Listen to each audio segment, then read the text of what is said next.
केला चलेगा। आज आपल्या माध्यमातून मला महत्त्वाच्या काही गोष्टींना अधोरेखित करायचं आहे आणि हे करत असताना सगळ्यात अगोदर सन्माननीय महाराष्ट्राचे मंत्री श्री छगन भुजबळ साहेब, फुले शाहू आंबेडकरी विचाराचे ते भाष्यकार आहेत।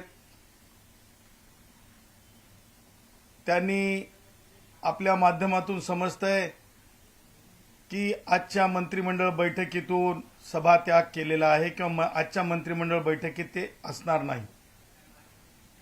मी सन्माननीय भुजबळ साहेबांचं स्वागत करतो, मी सन्माननीय भुजबळ साहेबांचं अभिनंदन करतो।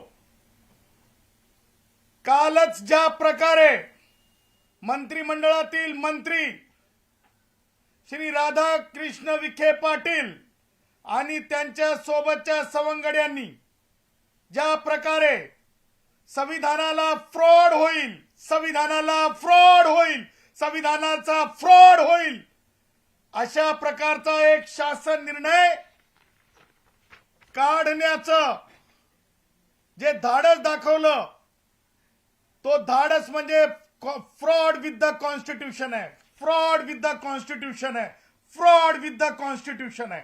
आणि अशा कारणासाठी भुजबळ साहेबांनी लोकतांत्रिक मार्गाने आपला अत्यंत गंभीर असं म्हणजे शासनाला समजावं अशा प्रकारे आज त्यांनी उपस्थिती न राहण्याचं दर्शवणं हे संविधानिक गांभीर्याचं मोठं हे म्हणता येईल की त्यांनी गांभीर्य दाखवलं, संविधानिक गांभीर्य दाखवलं, संविधानिक मर्यादा दाखवल्या सरकारच्या त्या लोकांना ज्या म्हणजे उपसमितीमध्ये आहेत त्या। पुढे जाऊन मला असं म्हणायचंय, किती जातीवादी झालोत आपण, किती जातीवादी झालोत। त्याचं कारण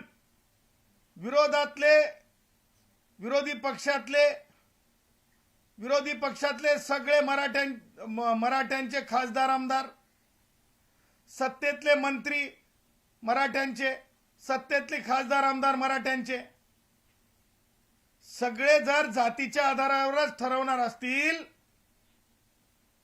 कुणाला त्या समित्यांमध्ये चर्चाही करायची किंवा नैसर्गिक न्यायानं दुसऱ्यांचं ऐकायचंही संधी नसेल, तर भारताचं संविधान कशाला पाहिजे, भारताचं संविधानात कशाला पाहिजे, हे कास्ट स्क्रुटिनी मॅन्युअल कशाला पाहिजे। हे चित्र आहे, ही गरिबी आहे, हे माझ्या लोहार भावाचा त्रास आहे, हे माझा बंजारी भाऊ जे आहेत, माझे बंजारी भाऊ आहेत।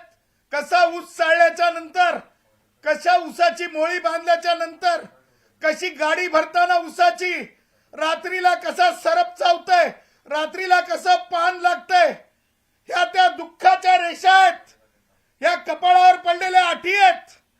ह्या वयापर्यंत काम करावं लागतंय, ह्या वयापर्यंत माझ्या कुंभार भावाला लीद आणून कालवावं लागती मातीमध्ये, त्याच्यातून मडकं गाडगं बनवावं लागतंय। आपण शी म्हणतो, परंतु काम हे सोशल डिसेबिलिटी सोबत करावं लागतंय। माझा लोहार भाऊ, माझा घिसाडी भाऊ, हे सगळे जे माझे भाऊ आहेत, माझा कुणबी भाऊ, कोणते कुणबी आहेत हे तरी लक्षात ठेवा। कुणबीचा अर्थ डिक्शनरी मिनिंग काय, कुणबीचा डिक्शनरी मिनिंग शेती करणे।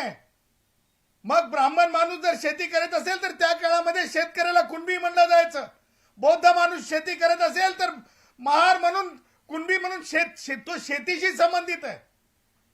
मागासले पण कोणतं आहे कुणब्यांमधलं, त्या सुद्धा जाती, खेडुले कुणबी असतील, तिरळे कुणबी असतील, हे कुणबी सुद्धा निश्चित आहे केलेले मागासलेपणाचे। परंतु ती भूमिकाच पूर्ण आपण बदलून टाकली। आपण काय करायला निघालात, आपण संविधानाचे 3-13 वाजवायची हिम्मत एकत्रित येऊन करण्याचे काही कारण नाही। मुख्यमंत्री महोदय ब्राह्मण समाजाचे आहेत,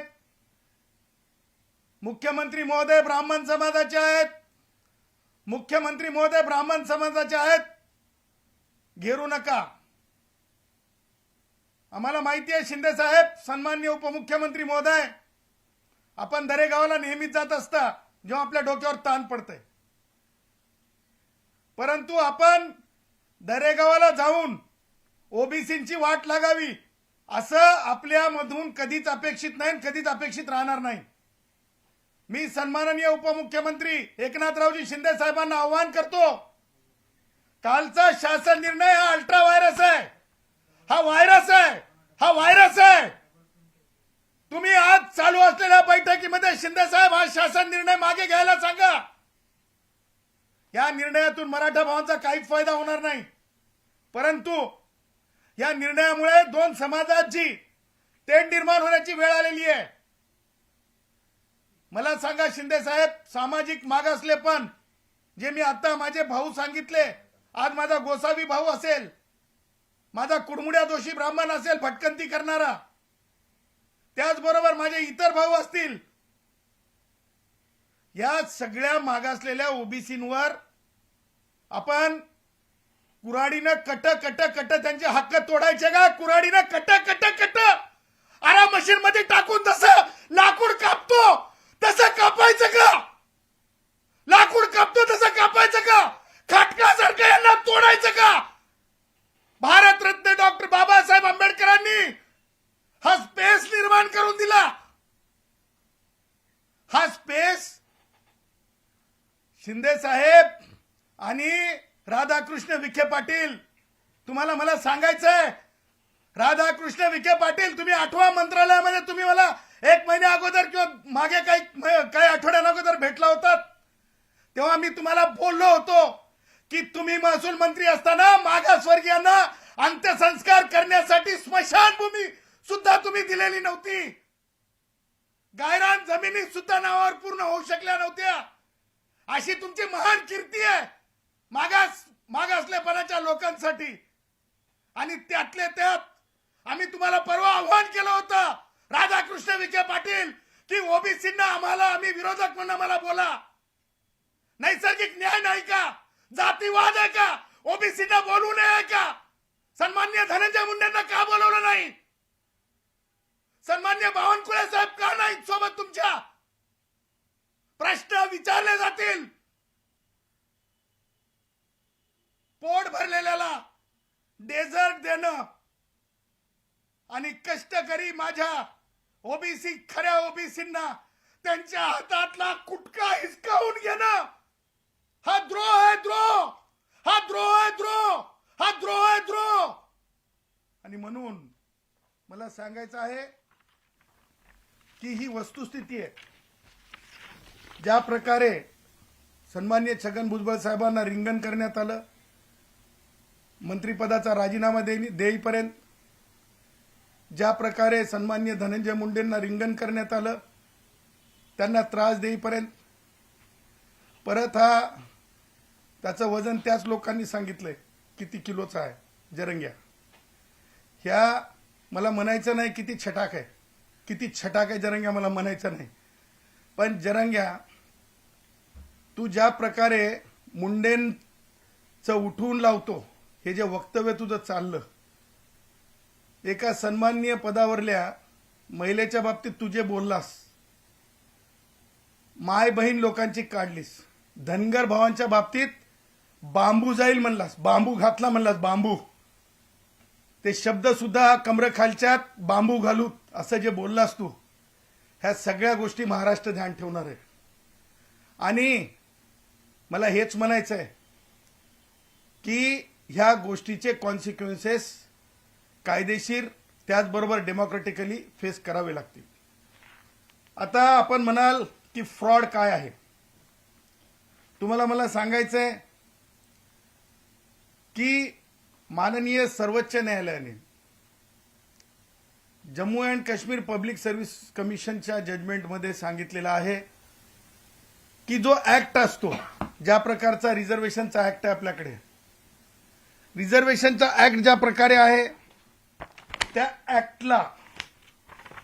ऍक्टला डायल्यूट करण्याचे अधिकार तुम्हाला नाही आहेत आणि म्हणून Maharashtra schedule caste, schedule tribe, denotified tribe, विमुक्त जाती, nomadic tribe, other backward classes, special backward कॅटेगरीचा जो कायदा आहे, कास्ट सर्टिफिकेट ऍक्ट 2000, ह्या कायद्याला डायल्यूट करण्याचे अधिकार, ह्या कायद्याला निष्प्रभ करण्याचे अधिकार, ह्या कायद्याला म्हणजे काय म्हणतो त्याला आपण थांबवण्याचे अधिकार कोणत्या म्हणजे एक्झिक्युटिव्ह ऑर्डरनी तशा प्रकारचे अधिकार प्राप्त नाहीत आणि म्हणून हे भारतीय संविधानासोबत जे आहे एक ऑफिस ऑर्डर काढून, संभ्रमित ऑफिस ऑर्डर काढून जे आहे लोकांमध्ये मत भिन्नता निर्माण होत आहे आणि म्हणून